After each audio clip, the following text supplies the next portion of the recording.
Welcome to the Real Estate Talk podcast with myself, Oliver Ingles, and my esteemed co-host, Benji Weinberger. If you learn anything from this podcast, we would love for you to like, subscribe, and share. Honestly, my pants were wet. I was so, it's incredible. It was so terrifying because I never ever done anything like that in my life. Yeah. Out of 66 years, he spent 42 years in prison. Wow. And this is he was smoking crack every day and Christ. and everything, but everyone respected him, and I knew that I need to be friends with him. So you got a bottle from a client, say thank you, £150, and you have to declare it to. or you share with the office. Wow. Unbelievable, right? I mean, yeah. On today's podcast, we have Igor Griskin. Igor was an immigrant who came to this country in 2011 with only £2,000 in his pocket and hand luggage. Igor had a number of different jobs. He was actually fired from one of his cleaning jobs for refusing to clean up the shit. After the pandemic, Igor made the decision to leave a big corporate agency and start his own. And whilst he was at the previous big corporate company, he was always in the top 10 of over 200 agents in the business. We're going to explore Igor's tattoos and his personal brand and how it's helped him build his business. Keep watching to find out how in Igor's first residence in the UK, which was shared with 11 people, he found out someone was being kept hostage in the basement. Igor, thank you very much for joining us today. How we start our podcasts is we like to start at the start of your life. Okay, tell us where you grew up. First of all, thanks for having me. Pleasure. So my story began, I grew up down in Lithuania. I came from the Russian-speaking family, I would say. My dad's Russian, mum's Polish. So I grew up in a modest family. It's more, been living, I would say such a standard life. I was not in a very wealthy background and so on and so forth. Was terrible at school, as most people probably got in the industry. I hated it. My attendance rate was, I think, 25%. Wow. Towards the end. It was the way of my parents dropping me to school, and I just go sideways. Really? Brilliant. But I think from the early age, I understood something, supply and demand. And my first business, when I started, whether that's legal or illegal, but, I understood what, you need to create the value. Yeah. What was it you were selling? So, it's been a long time ago. Luckily, I didn't get in trouble thanks to my parents. But so my dad bought a printer, a color printer, and that was when I was 14. So that's in the early 2000s. So, colored printers at the time was something amazing. Yeah. So, and I was, I think, 15 years old at the time. And, we all been there. We want to buy alcohol. We wanted to buy some cigarettes. I used to smoke cigarettes at the time. Yeah. And I thought there is a demand for it. People want to do it. So I had a school card. I thought, there's a scanner. So I scanned it.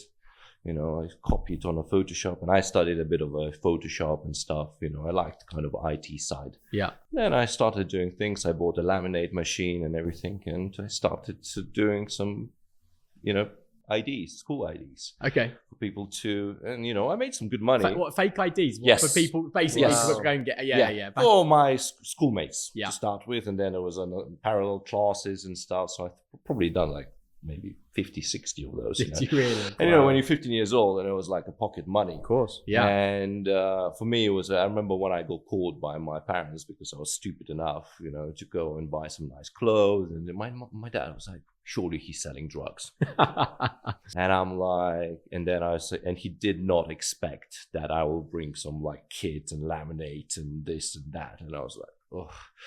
So that's Brilliant. how I got called. That was probably my first business. Yeah. And that was when you were 15? I was 15 years old, Yeah. 14, 15, something around that. And this was all in Lithuania then at the That time? was This is all where you in went to Lithuania. school? Yeah. And how was your upbringing at school, effectively? I mean, I know you said obviously you barely turned up, but So till the age... was there GCSEs there? How does it work, actually? So it's a 12 years, usually. So it's a little bit different. The grading system is between 1 and 10 instead of A, B, C, D like here. So up until year 8, I was okay, thanks to my mum. Yeah. Then I was laughing, the beer got cheaper and I just gone completely sideways. Yeah. And, like to party, go out from Thursday to Sunday, don't come home. I was a nightmare. Really? I hope my son is not going to be like that. It's just, it was a nightmare. But anyway, so I went through all of that. Then probably on a year 9 and 10, my attendance rate was like, in fact, I changed. I've been kicked out from a few schools as well. Yeah. Because I was the loudest one, I always sit in the back, disturb everyone. I had to repeat year 10 on the second time. So I had been kicked out of school and they said, you have to repeat the whole, because I pretty much didn't turn up. Missed it. Yeah. Yeah. So I left school and then, so I remember there was a September 1, and September 1 is a bit different to this country, celebrated as the start of the year school. And I remember we were partying with my mates, drinking, and my mom, been like, bless her, trying to find me another school, and I had no school, and I couldn't care less, to be honest. Yeah. And so I had to repeat year 10. I managed to negotiate with a few of my teachers. They were a bit younger as well, luckily to me. I said, listen, the geography, I think history, what else? IT and science. And I said, listen, I'm not too interested in the subjects. Why would I disturb anyone in the class who really want to do it? So I say, I'm happy with the minimal. So I would say, what is the minimum here? C, D? Well, what's that to get? Well, you. Yeah, I think it goes down that far. Oh, really? I didn't know that it goes that far. Yeah. So I said, listen, I'm happy to whatever. So when GCSEs have there, but we call it, it's like state and the school type of exams. So it's like some older teachers, and the Lithuanian is the main one, and then maths and languages English. So interestingly, all of those, I said, listen, I'm happy to do the school level of one, and I barely hit the limit. I was never interested in it. Yeah. But the English one, interestingly, is I managed to get to quite high points. Yeah. And I remember doing my last exam. That was a 2nd of June 2011. On 4th of June, I left to London. I didn't even wait for the exam results. It's just like, fuck it. and how old were you then? I was 20 years old. 28, yeah. Okay. 1920. And you came to London by yourself? By myself, £2,000 in my pocket. Really? And not just for like a holiday, like you taught, you know what, I'm going to go. So I had some friends, like people, I would say friends, people I knew who were here, but it's not like who something was, I'm going to help you set things up. Yeah. So I found this place online, a room in Canning Town. And in Canning Town back in the day, even now it's like, but back in the day it was really rough. I remember the address, 426 Barking Road. We'll never forget that address. Yeah. I was paying £150 a week, which was a rip-off. Now I understand, it was 11 people, I think, living in a house. Wow, really? In a 4-bedroom house. 11 people in a 4-bedroom house? Yeah. So you shared. I had my own room. Obviously, I was paying premium. Yeah, of course. It was. I didn't know that was premium, but I was thinking, okay, I just found some. Then I realized when I came in, most of those people there are working at night. And when I say workers at night, is the ones who ran away from, officials in Lithuania, ex-cops, corruptions and stuff. Wow. We had police coming twice a week to our house. No and way. I was the only one who kind of spoke English. Yeah. My English was very far away from what it is now. Yeah. But, but police were like, what are you doing? Do you know anything? And stuff. And these guys were just, breaking into cars, and so on and so forth. And I was like, shit, where did I get in? Yeah. And imagine, you walk in the garden. Have you watched Prison Break? Yeah. So imagine having a garden set up like a gym, but like in a prison terms, it's like a self-made type of thing. Yeah. Yeah. And I was thinking, shit, where did I get to myself to? And, if my mum would find out, she would be like, she's stressing about everything. Yeah, I can imagine, yeah. So I thought, okay. And, I grew up sort of very much on the street side because I knew how to speak to certain, I kind of been involved in very different, fights and this and that, like some stupid shit. Yeah. I went to off license. I bought a massive box of beer. Yeah. I put it on the table and all of a sudden they are my friends. Yeah. And I was thinking, thank God now. It's just, so there was a main guy He was 66. He spent, out of 66 years, he spent 42 years in prison. Wow. And this is he was smoking crack every day, and Christ. and everything. But everyone respected him, and I knew that I need to be friend with him. Yeah. Yeah. So long story short, I survived there for 2 months. Towards the end, I realized that they were holding someone in the basement. What? I don't know who it was. There was someone in debt or whatever. I didn't want For to. all that time that you were living there was someone staying in the basement. But I realized that there was someone in the basement. Whether that he was not living, I think he was like a being held hostage or whatever. I didn't want to question it because I was just like, fuck, I'm going to ask something. Yeah. The less I know about I was going to it, say, the less you know, the better. And then, I realized, okay, I need to get out. Yeah. And I think one morning I think that the same week I found another room, and the room was in Forest Gate. And that room was like Harry Potter room. It was actually on the staircase. No windows, £90 a week. And at the time I was working I was starting a restaurant down in Holborn. So I couldn't find a job. They gave me part-time, clean the ice cream machine, and I hated it. Yeah. Then I moved towards that side, and I said, hopefully I'm not going to see these guys ever again. You come over to London, probably picturing, this whole magical London, and it's going to be amazing. Yep. And the first 2 months, you've been living with ex-cons, with someone hostage down below, and you've scraped a job, cleaning, ice, Yep. Did any part of you kind of start to think, fuck this, like, I'm going to go back? No, not at all. You see, I think back in the day, and when I look back at myself, I had zero fear. Completely no fear. Whether that's good or bad, I could get myself in situations where it's just like, I look back now, it could be really bad. And my son will get into something, and he's now living in a bigger town than me. And the Lithuanian Vilnius is like 800,000 people. Yeah. So it's not like in here you have much more to choose. Going back and looking at those situations there, I think for me it was sort of excitement. I always wanted to get out of my parents' house. Yeah. I don't know what should have happened for me to go back. Yeah. Because if I would go back, I would look really terrible from my dad. My dad was like, great, you want to start your life? You don't want to listen to us?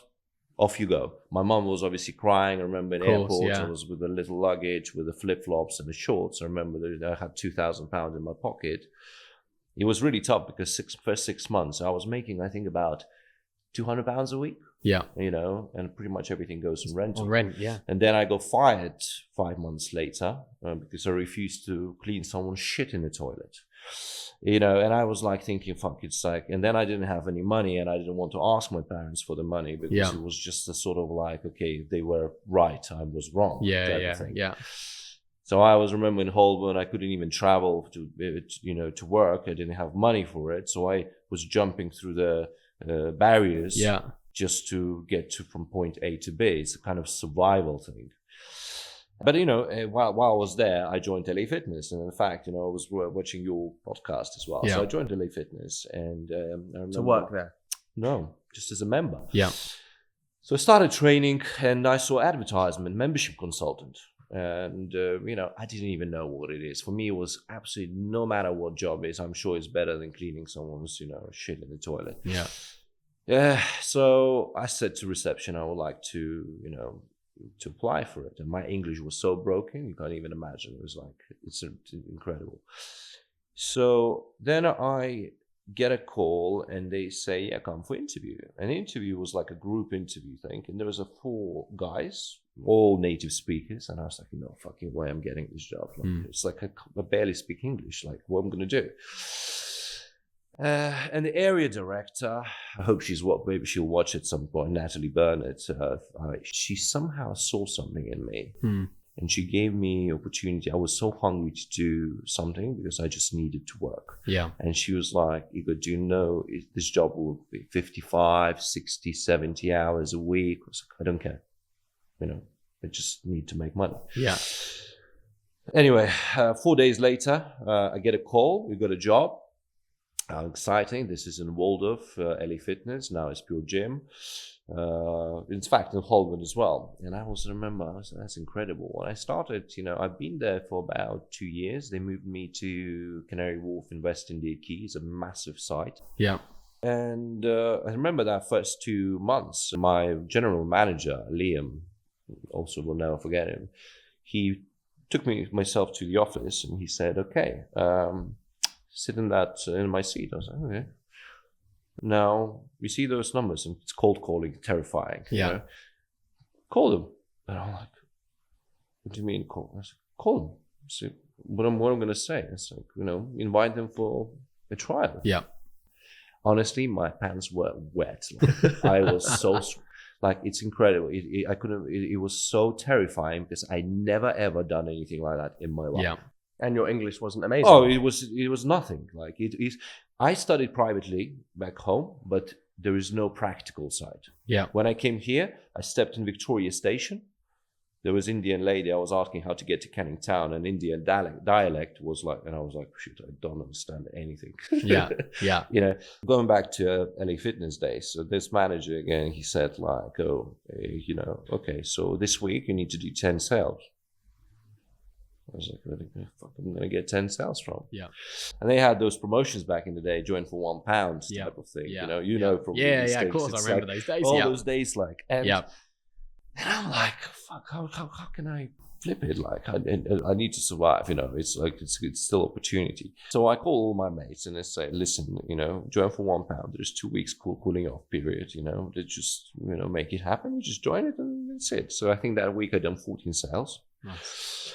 And they were like, oh, right, amazing. And those people later started canceling. But I think they still, not everyone, but they still, they saw something in me because we started doing outreach. And with outreach, again, it was terrifying. Standing by a tube station, giving the leaflets, speaking about someone's health and fitness, coffee, how much spent on coffees and stuff, all these sales pitches. 1.5 years later, I've been a top performer in sales across the central region.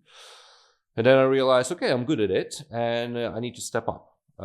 So I got offer at Virgin Active, the black label thing, but then I moved to Moorgate. And when I was in the city, it was like, again, it was tough. There were a few people, doing really well, but it was also the corporate side of it, where you deal with the corporate accounts like Slaughter and May, Allen and Overy, all these big lawyers. So I've done that for about 1.5 years. I remember one of my corporate accounts told me, Igor, why don't you try real estate?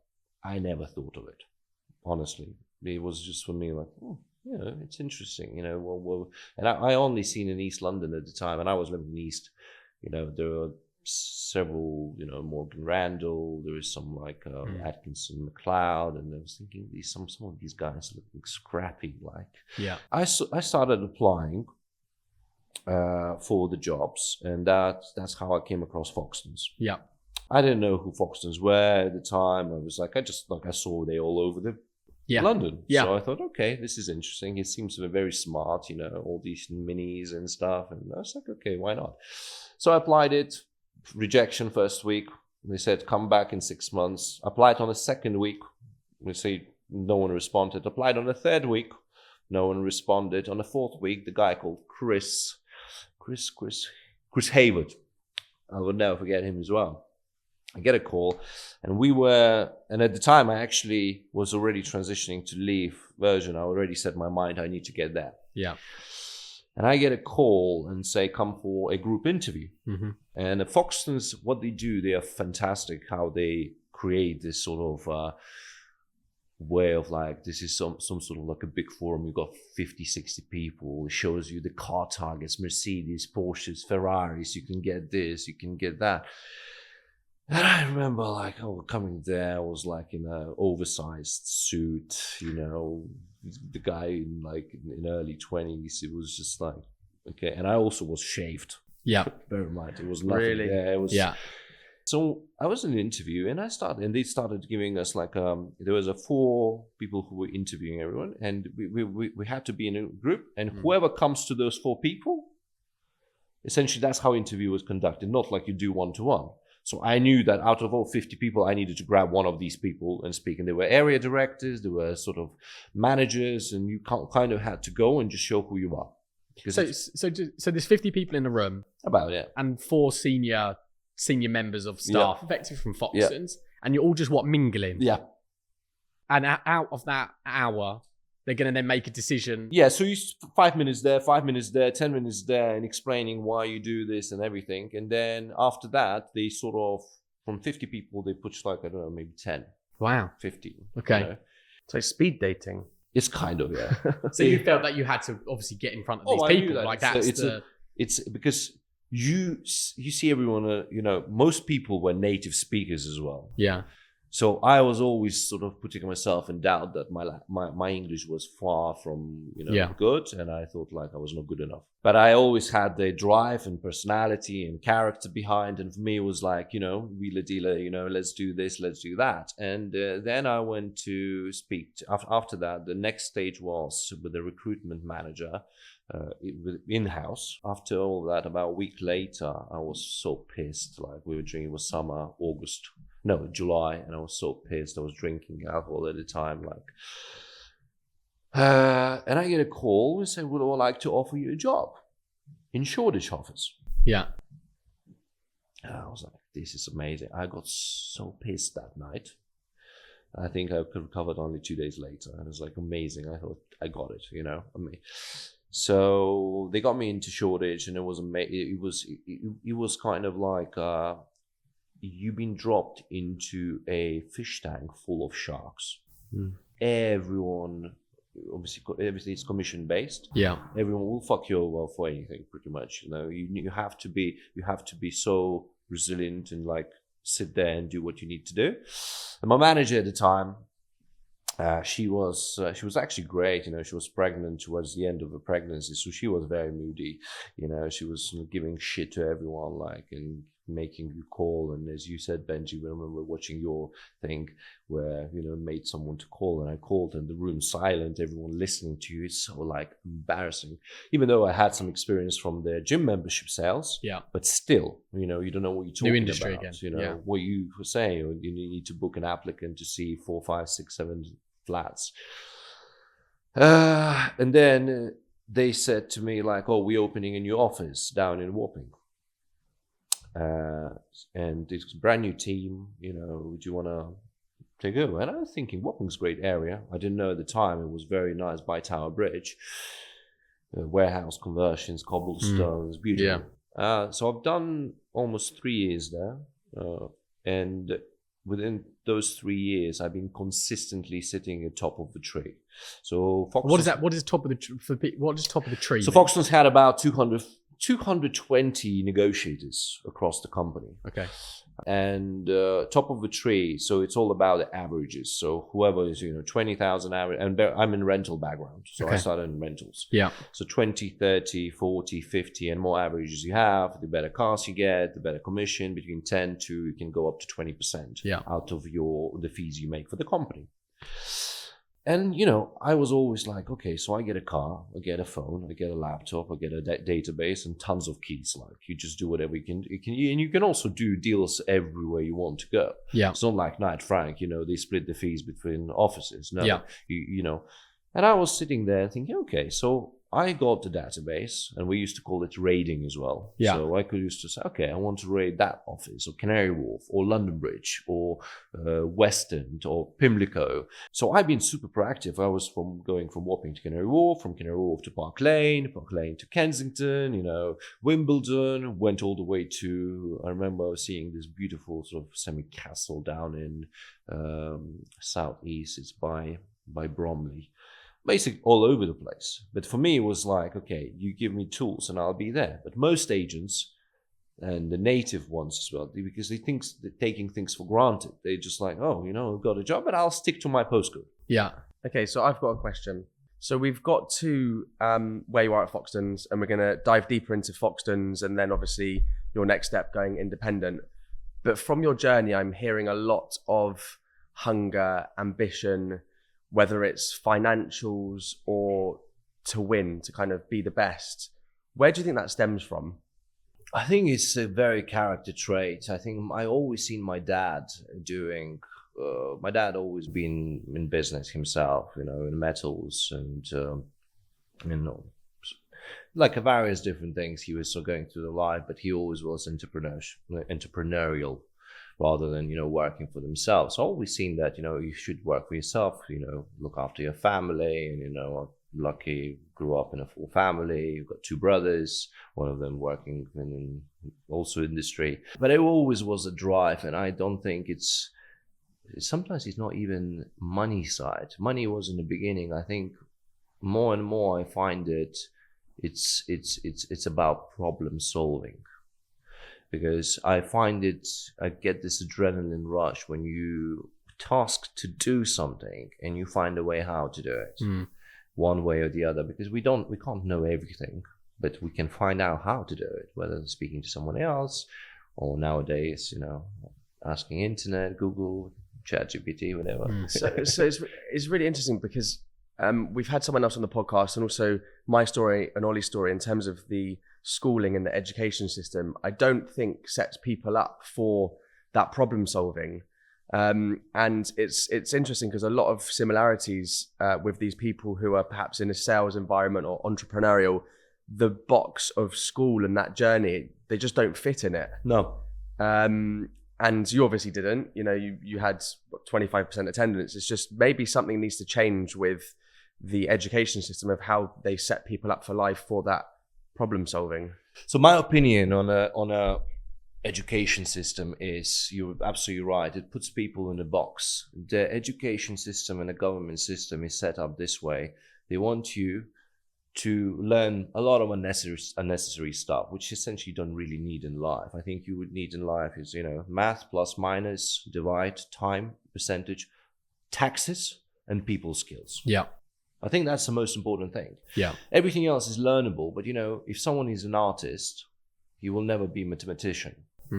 And when you put the artist, into physics class and expect them to have amazing grades, it's never going to happen. Yeah. But the way system is built in any European country, and not just globally, it's designed for people to be in a box, controlled, and you get out of school, you take a debt on a uni, you take education on something probably your parents wanted you to do. Yeah.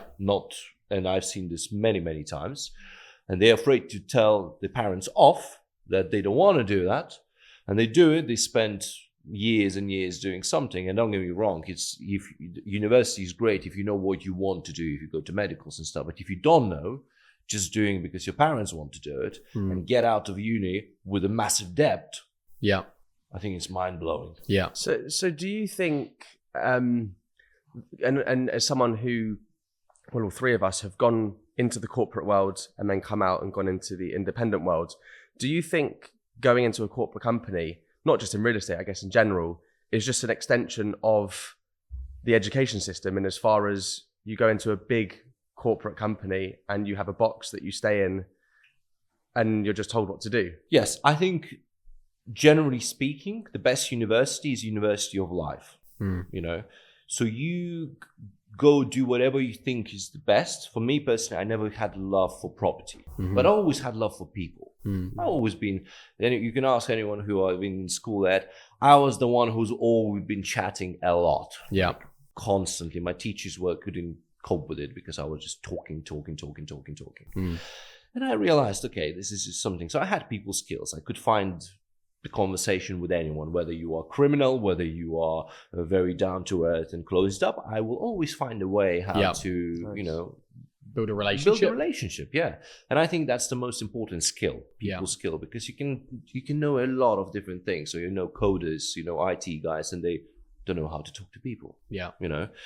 So I think going back, University of Life is very important because you go to the corporate environment and when you're in early 20s, whoever is starting it, it's great because, for example, if you want to go into real estate business, it teaches you, people skills, time management, and Foxtons really good at it. I call it's like a military grounds in property terms. Yeah. Because it's very structured. You know, if you're going to be 10 minutes late for a structured day, you'll be fucked, you know. So what's an example of a structured Yeah, day? so at can you Foxtons? tell us a day in So the what life the of Foxtons day would like is, so we used to work Monday to Sunday. Yep, back in the day. So 7 days a week. 7 days a week. Yeah, it Wow. was like that. It was brutal. But then you come in the morning. Usually you have to be 8:30. Managers come at 8. Yeah. 8:45 we start a morning meeting. Morning meeting. Yeah. So what your day like, how many viewings you got, you know, who done how much KPIs, calls, appointments, bookings, and so on. 9 to 12, you do nothing, just call out. So 3 hours. 3 hours. And you're not. I known this from people that worked at Foxtons Park. You weren't allowed to do viewings, were you? No. You know, it was Which is mind-blowing. literally 3 hours Yeah. on the phone doing 300 calls, basically. Minimum 50, an hour on a phone, because they have a system which is registering how many minutes you're on a phone Wow. and how many calls you've done. So what if someone says, it's a third viewing, I want to make an offer, I got a really busy schedule, I'm going away next week, I can only do 10:30. Book it at 12. That's Yeah. the answer. Wow. Mind-blowing. I know. Okay, so at your desk, 9 till 12. Calling buyers, effectively. Calling buyers, calling tenants. So, you know, you're doing what you have to do. You have to fill the diary. Now, you can't even arrange access. If you get heard of you doing access, it means that you've not done your job last night. And then at 12, between 12 and 2, that's your viewing times. And viewings are, you're not allowed to show less than 4 properties. You have to show 4, 5, 6, 7, 8, you know, in one go. to one buyer. Under or within, tenant. within and over budget. That's the structure. That's Yeah. the school. At 2:00, you have to be in the office. Okay. Everyone. Okay. Paperwork time. Okay. So just backtracking to the 12 till 2, even if you knew that they weren't going to buy that property, you would still have to show one applicant 3, 4, 5, 6 properties. Yeah. Had to. So the way their business model is based, you know, someone tells you they want to buy it or rent, and I was in rental, so, you know, rent something for, I don't know, 2,000 a week.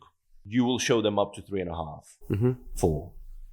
You know, under, you have to educate, under, within, and over. Because Yeah. most people don't know until they see it, especially if they haven't seen it. Yeah.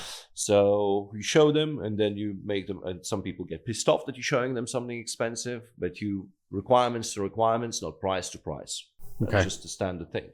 And that's the school behind it. And actually I learned of it, and it works amazing, because this is what I do as well now. When I Yeah. speak to my, you know, buyers or tenants who I represent, I also say, okay, you tell me what you want, and I will tell you whether you can afford it or you can't. Yeah. Because we all want, but it doesn't mean that we can get it. Mm. Right? So it's about educating. So, and then after that, so between 12 and 2, Yeah. you do what you have to Viewings. do, viewings. Yeah. And then 2 to 4 is the paperwork time. Okay. You have to make sure that the paper, you have to, all AML has to be in place. Yeah. AML only happened in 2017, but before that, you know, all the, you know, references in place, and there was no reference in companies. You have to do everything yourself. Wow. And I think rentals actually was, before I switched into sales, I think rentals were much harder, because there's so much papers involved. You have to do a lot of checks. So, and then after between 4 and 8, and we Yeah. worked till 8, Yeah. you know, you had to, that's the viewing style. Viewings If you've again. done viewings before 7 and you've gone home at 7, you'll be in big shit. You Really? get 3 warnings, you're out. Wow. So it was so brutal, because the whole structures work this way. So you have negotiators, associates, valuers, managers, ops, area directors, and so on and so forth. And everyone, it's like a branch of birds, and everyone shits on each other, essentially. Because everyone gets shit from somewhere. You know, someone doesn't hit the target. You know, office has to bank, I don't know, I was in South Ken office later, but 3.5 million, for example, a year in lettings fees. And Yeah. that's huge numbers. Yeah.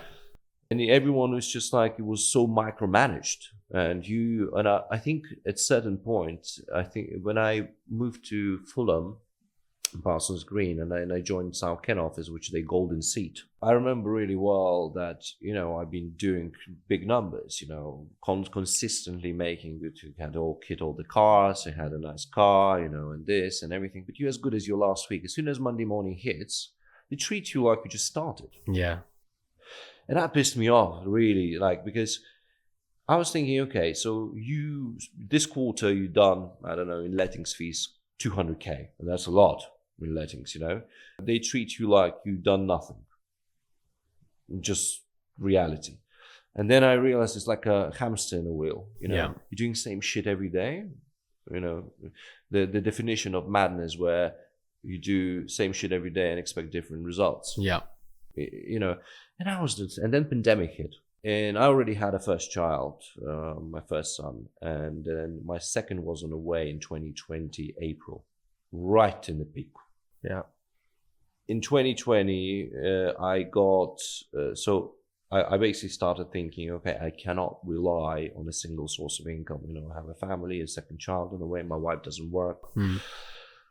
And I started thinking what to do. So I started doing trading. You know, I was in crypto since 2017 as well. Lost some, made some, and, you know, trying to find a ways, how can I just build something, you know, a cushion. Yeah. And when pandemic hit, I remember, luckily I had a really good quarter, so I had something, you know, to live on. But then, you know, I thought this is madness. You know, what a lot of people lost everything. Yeah. So I started thinking, okay, I need to build something myself. And I always, as a negotiator, I always was leaning more towards the tenants and the buyers rather than the seller side. I just found it, because I dealt with a lot of Russian-speaking individuals, when my manager was saying, oh yeah, you need to show this lower ground floor on Queensgate, which is proper shithole, to like a Russian guy who, you know, in our culture, that's where we store stuff. You know? Or people in your first house when you moved people, well, you want to call that. And, you know, I always been sort of like, okay, helping people out, why they do, explaining everything in your own language and helping out. And I thought, you know what, buyers are overlooked, tenants are overlooked. And agents, you know, are very much, and in Foxtons particularly as well, they're very much showing to the applicants that almost they're working for them, but they're not. You know, they have to get the best price for the landlords or the vendors. And then I was thinking, okay, so there's a niche. I started doing research, understood that 5% are buying agents in London, 95% are selling agents. Yeah. You know, it's unbelievable. And then if you want to get into luxury segment, it's so niche. Yeah. Some people, like a few friends, are saying, you're crazy. It's like, it's really difficult to do it. You know, there are people already doing it, you know, Property Vision, Black Brick, you know, all these big guys. And it's like, well, so what? If everyone doing it? Well, if someone is doing it, doesn't mean that, you know, I can't do it, you know. And some people actually be afraid because they just like compare themselves to someone's level 100 to their level 1. Why would you do that? You know, you kind of, you know, shoot yourself in the foot. Yeah. In 2021 beginning, and that's where my figures started dropping because I started focusing on my own thing. So whilst you're at Foxtons, employed by Foxtons. Yep. For the last 12 months, 10 months, 10 months, I would say, last 10 months, I started sort of, okay, building slowly, you know, and you're not allowed to have personal phones at Foxtons, you know, it's, as I said, it's like a military thing, you know. Once you're through the door, your phone, if it fits on the desk, you'll be in a big trouble. That's bad. And I started, okay, so I already had clientele. I knew of people who, you know, even though they were my tenants, but they also buyers. You know, they said, Igor, I need to find a place. And, you know, I had a situation where someone contacted me through LinkedIn from LA, and that was in 2018-19, where said, I got a place in Observatory Gardens in W8. And I was like, okay, that's, in my view, it was for about 3-4 million, you know, sort of it was grounded lower. And I went to my director at the time and said, I want a slice of pizza. So let me speak to the CEO. And they offered me something like stupid, about like £500, £1,000, something like that. It's just stupid. Yeah. To bring that listing into Foxtons. Yeah, it's kind of, you sell it. And I was thinking, you're going to make 150K from it. And they offered you £500. £500, you know, it's just mind blowing. Because in Foxtons, you are, if you do rentals, you can't do sales. Right. If you do sales, you can't do rentals. But it's the same. You're dealing with people. It just doesn't really matter. But I understood because they kept everyone, all the ducks in a row. It's like, in their box. The founder of Foxtons is what's his name? John Hunt. Yeah.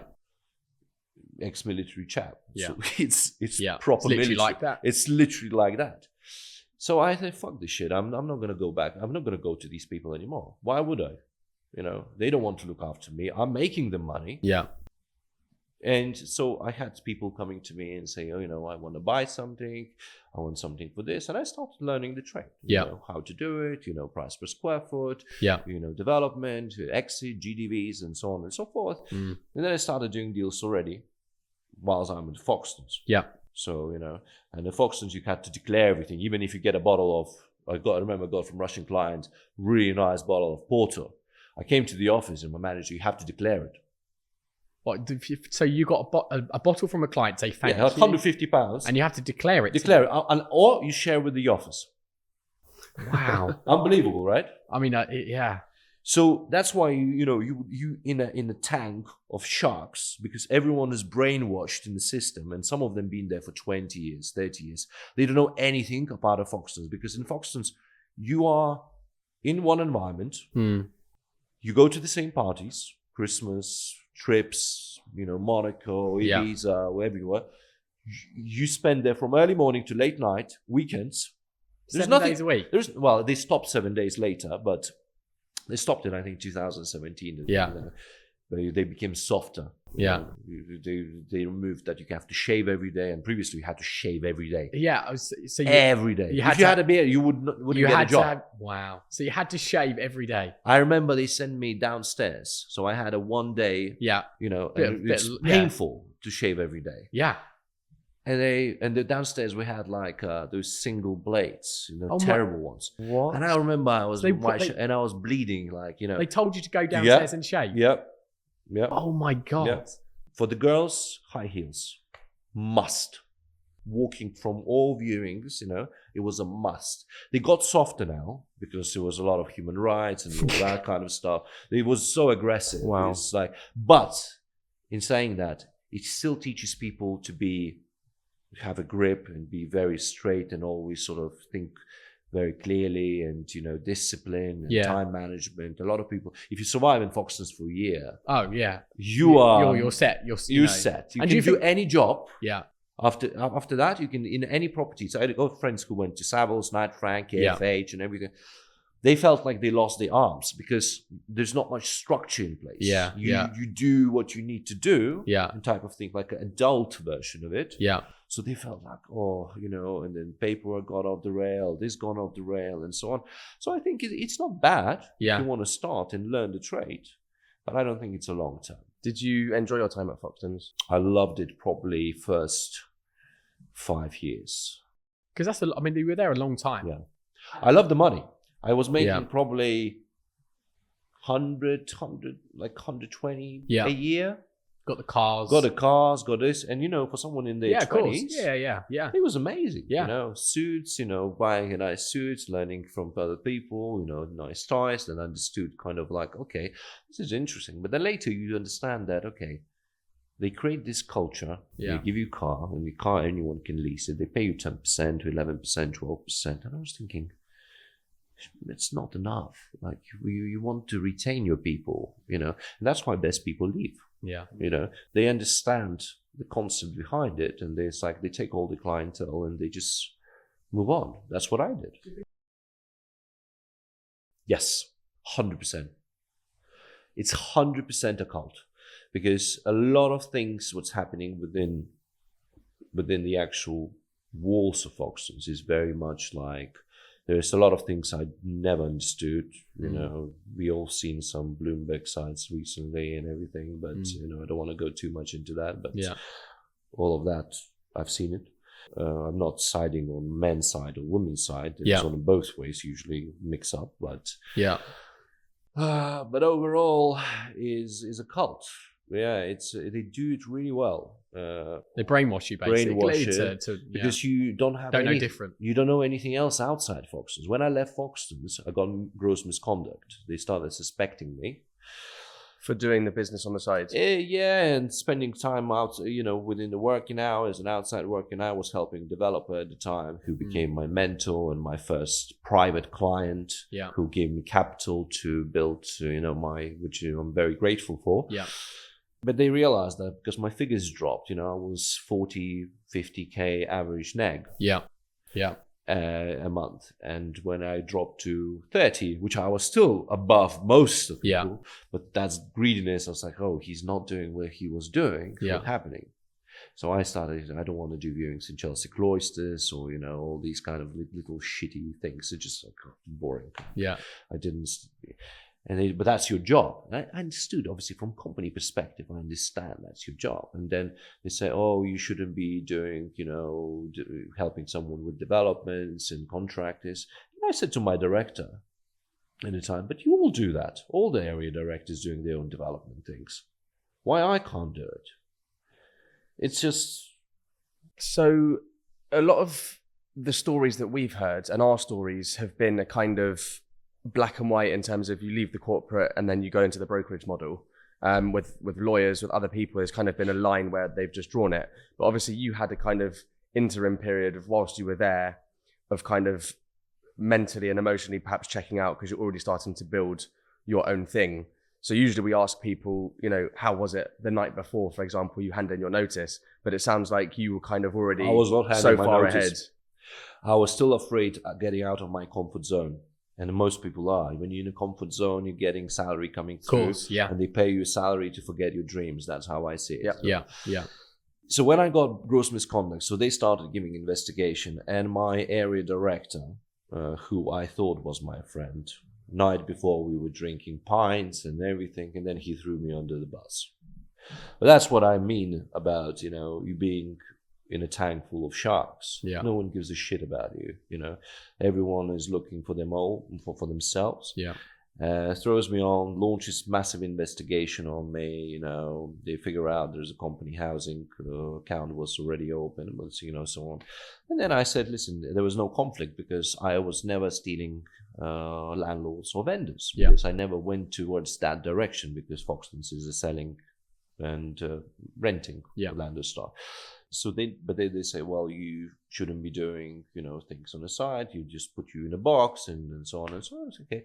So they went through my emails, I think for the last 6 years. They went through your eats. Everything. Wow. What is this? What is that? Who this been sent? Are they allowed to do that? Is that not a breach of your... Well, I suppose if it's the work. Look, it's too late now, but... And what came of all that then? Nothing. In fact, I actually proved them that from my own outreach, I brought them 92K in business from my social side. And bear in mind, 2017, when I started Instagram, I was actually inspired by Daniel. Yeah. And I told him that before. I remember when I was seeing, this and that, and then he got fired from Knight Frank for doing something, my director's been telling me off. And I've always been in a bit more creative side. I always like to take pictures. And Instagram was like, remember, it was a photo editing thing.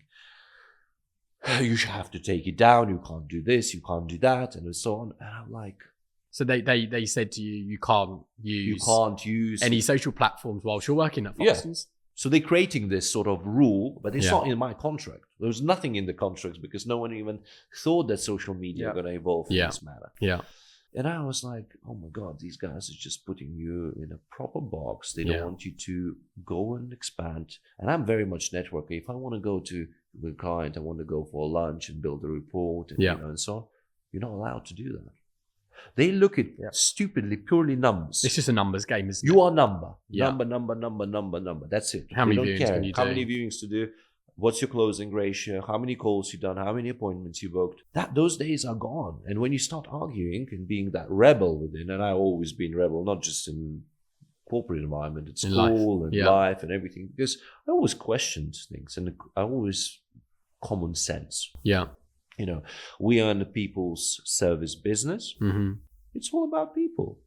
Why would we put them, oh, he's a number, although there is a Russian guy who doesn't speak English and I can hear, managers, oh, they're Russians, they definitely got money, let's go and close it. I'm like, unbelievable.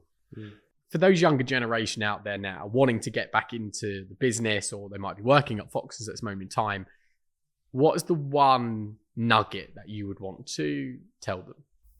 Stay true to yourself.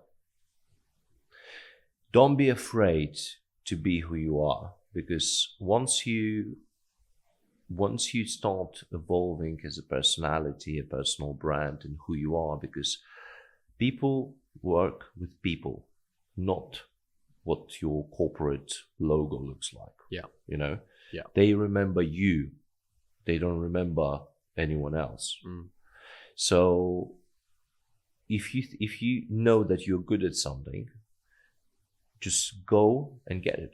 Don't be afraid of it. You know, people are afraid to get out of their comfort bubble. Yeah.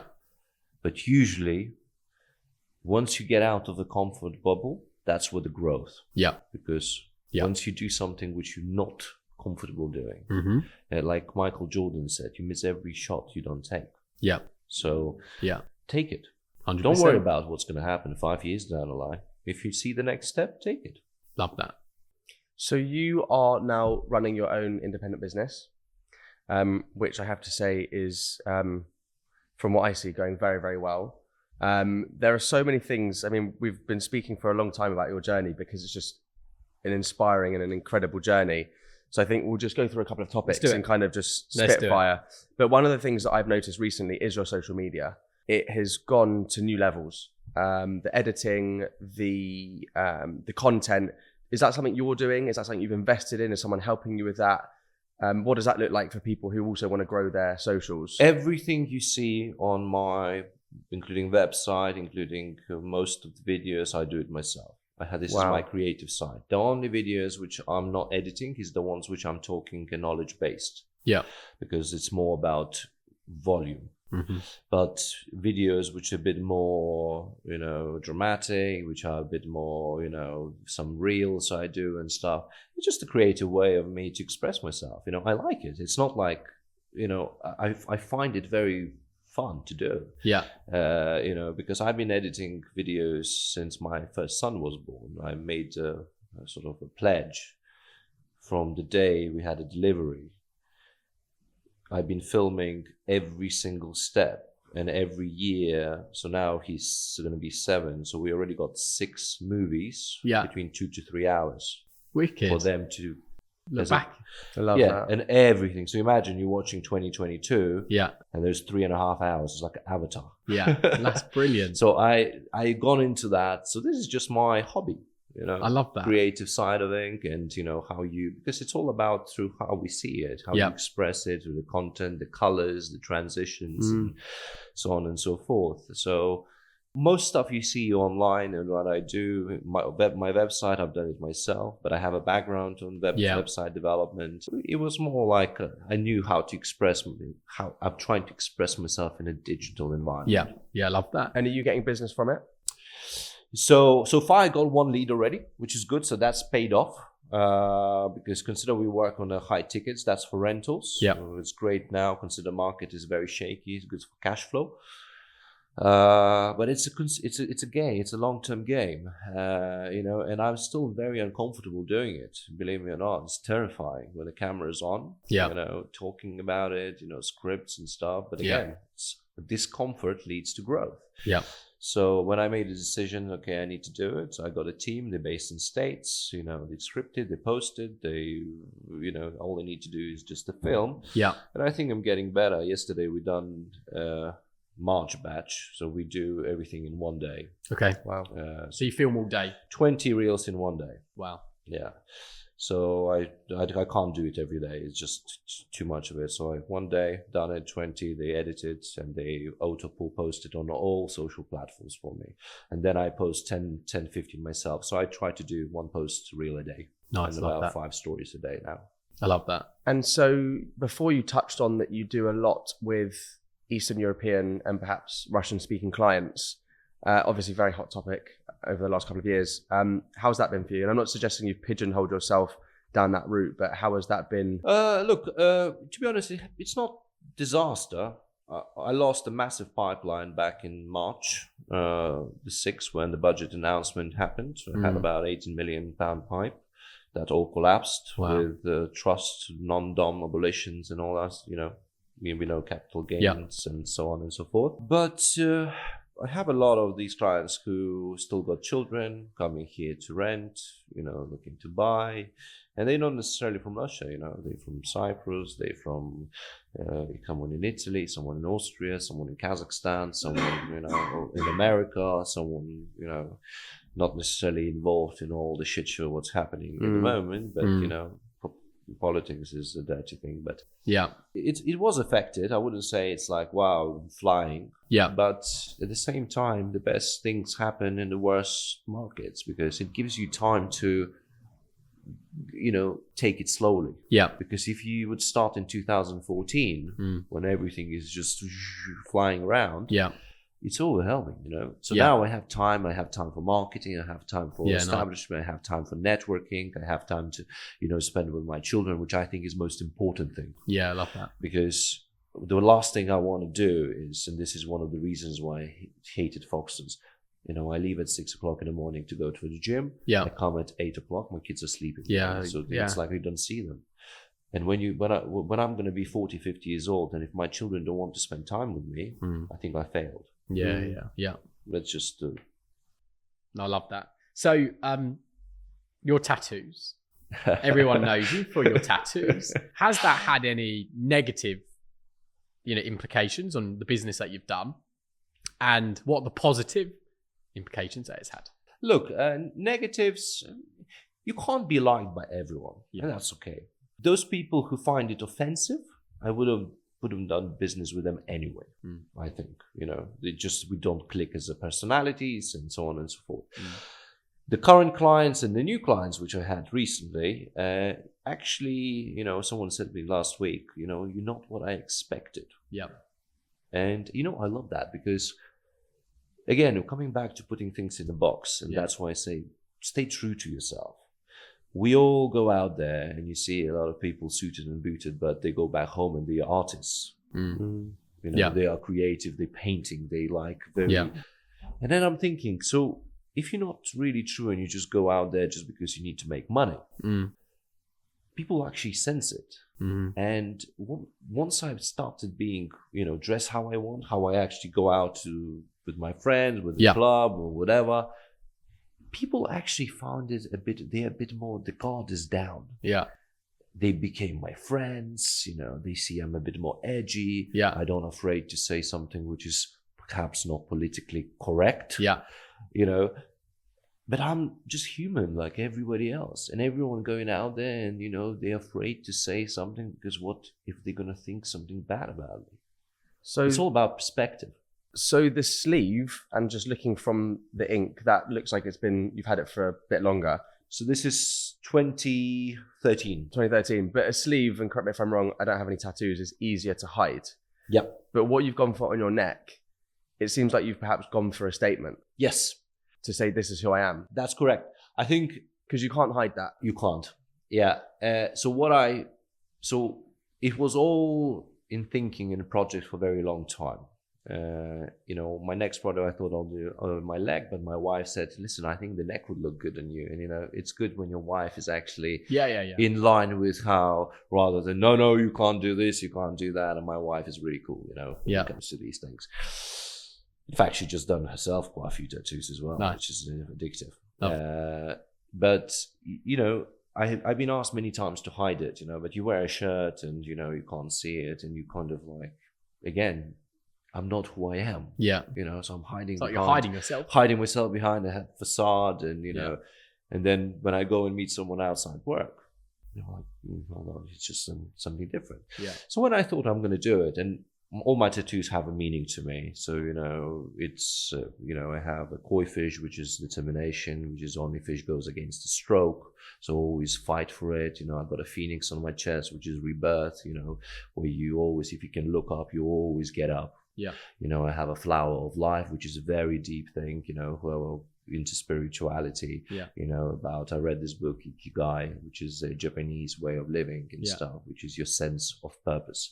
When you understand why you're here, why you're doing it for, when you're adding value to someone's life, and so on and so forth. And then, I got Tibetan school on my back, which is reincarnation. So I have a certain spiritual values towards it. And when people find these interesting things, which is, someone a little bit different. Yeah. So I attract the same people, you know. Yeah, of course. I have people around who find me interesting, you know. There are people who find me offensive, you know, but that's okay. I love that though. I don't think it's really, great. you can't please everyone. It's impossible. But don't let anyone to dictate how you should live your life. It's like a ship. If you don't let water in a ship, it's not going to sink. But if you let the water in, it will sink. The same with your head. Yeah. If you let someone say like, oh, you are this, you are fat, you are this and that, you will Yeah, of go course. down. And then, so expressing yourself through tattoos, I would imagine you have probably a similar view on what is viewed as the estate agent dress code. Yeah. Because obviously you dress, I think, super cool, but obviously very different to perhaps how you used to have to dress at Foxtons, right? Yeah, In a very. suit, shirt and tie. So do you think that's changing? I think it's changing. And I love that because I meet some people who are just, they express themselves in a way because it's a first impression in a way. Because when you dress how you want, of course, you have to be respectful in a way. But when you becoming who you are, and you know you're an artist and you want to wear a bit more bold colors and a hoodie and this and that, I think it's cool because the people you are serving are also people. Of course, 100%. They are not. There's no difference. But because Sotium is built in a way that, well, if you work in this environment, you have to wear a suit. Yeah. I don't think that's the case, at least anymore. You know, I've met some interesting people who, you know, working, whether that's finance, whether that's in oil, whether that's in so on. And they dressed first, comfort first. Yeah. Still smart. You don't want it to be scruffy. Yeah. Respectful. So maybe nothing very like, you know, offensive towards race or whatsoever. You still have to be, but I think we all have different personalities, and then whether you express it through, of course, you have to express it through your knowledge. You have to, but you also can express it the way how you look, because it's more about, you know, that spreading that energy. I think everything is about energy. Should we go to the quick 5 questions? Yeah, let's Just do it. conscious of time. Yeah. How do you spot a serious buyer from a time waster? So I have this imprinted in me. I usually ask a lot of open questions. You know, someone who's really serious, they would usually know what they want. Or maybe they kind of know, but they don't know if they can get it. And they usually will give you some time frame. But there are some people who are being, from day one, super unrealistic, and they don't want to listen to you. It's just, no, I want, for example, 1%. Like I always make this example, but you know, I want mortgage rate to be 1%. Go to the bank. I want a mortgage rate 1%, but it's 4.5%. You know? So it's kind of, why do you need me? Yeah. Well, it's like, what's the point? You know, why are you arguing with me? I'm just telling you this is what you can get, and so on. So I think usually I develop these people skills already, where from the couple of minutes of conversation you can tell whether someone is serious or not. Okay, love that. What's your best tip for closing a deal fast? I think you always have to be standing firmly on whatever comes, you know, way, whether that's, you know, decision making, the time frame on when this needs to be happen, when you need to be done, and so on, and managing everyone's expectations and setting the time frame, because people can go all over the place, especially lawyers. Yeah, it's mind blowing to this day that we only exchange on Fridays. Yeah, you know, it's just unbelievable. Yeah, but I think setting expectations, setting the time frames, and standing firm the reasons why you have to do it, I think that's the most crucial part to close the deal. Good answer. So it's kind of a twofold question, in as far as that people listening will want to hear your answer, because they might be in that position. I'm putting my notes down. So picture this. You're just about to get on a flight. You're 20 years old. You're in your flip-flops. You're in your shorts. You have a suitcase. You have £2,000 in your pocket. What would you say to that guy, you in this seat, with a beautiful family, running a super successful business, doing what you want, expressing yourself? What would you say to him? Go with the flow. Whatever happens in our life happens for the reason. whichever situation we are put in or meet certain people equals something bigger. There is a saying I read in one book: we are the products of our own circumstances. So when I look back to myself when I was 20 years old, I wouldn't change anything about it. Because those things, what happened to me in the lifetime, good or bad, it depends how you see it, it made me who I am today. And I'm excited to see what's going to happen tomorrow. And the day after tomorrow, and I'll sit down, maybe we'll sit in this podcast 10 years later and look back and so on. So I think be yourself, go with the flow. Brilliant. That's what I would say to myself. Brilliant. Look, it's been epic. I've been enthralled with your story. I think it's mind-blowing, and it's again just to show the drive that you had, getting on that plane to what you've built now will be inspiring to a lot of people. And us. Yeah, 100%. It's all about inspiring things. We all get inspired by someone. Yeah. We all need support from someone. From the early stage of our life, we all need mentors, and I think it's important that we always surround ourselves with people smarter than ourselves. Yeah. If you are smartest in a room, you're in the wrong room. Yeah. You always have to learn. Advance. Yeah. Always have to learn. Those who say I know everything, good luck. 100%. It's a very narrow way of thinking. So for the people watching, where do they find you? Social platforms, everywhere. Social handles, and what's your social handle? So social handle Igor Griskin Griskin. On all platforms, whether that's YouTube, Threads, TikTok, Instagram, LinkedIn, everywhere actually. Everything is what's available to us today. Yeah, amazing. But just thank you for one, coming on the podcast, and two, just being so open. I mean, I knew you were going to be open, but didn't realize you were going to be that open, and it's inspired me. I really hope, and I'm sure it will inspire a lot of other people. So just thank you.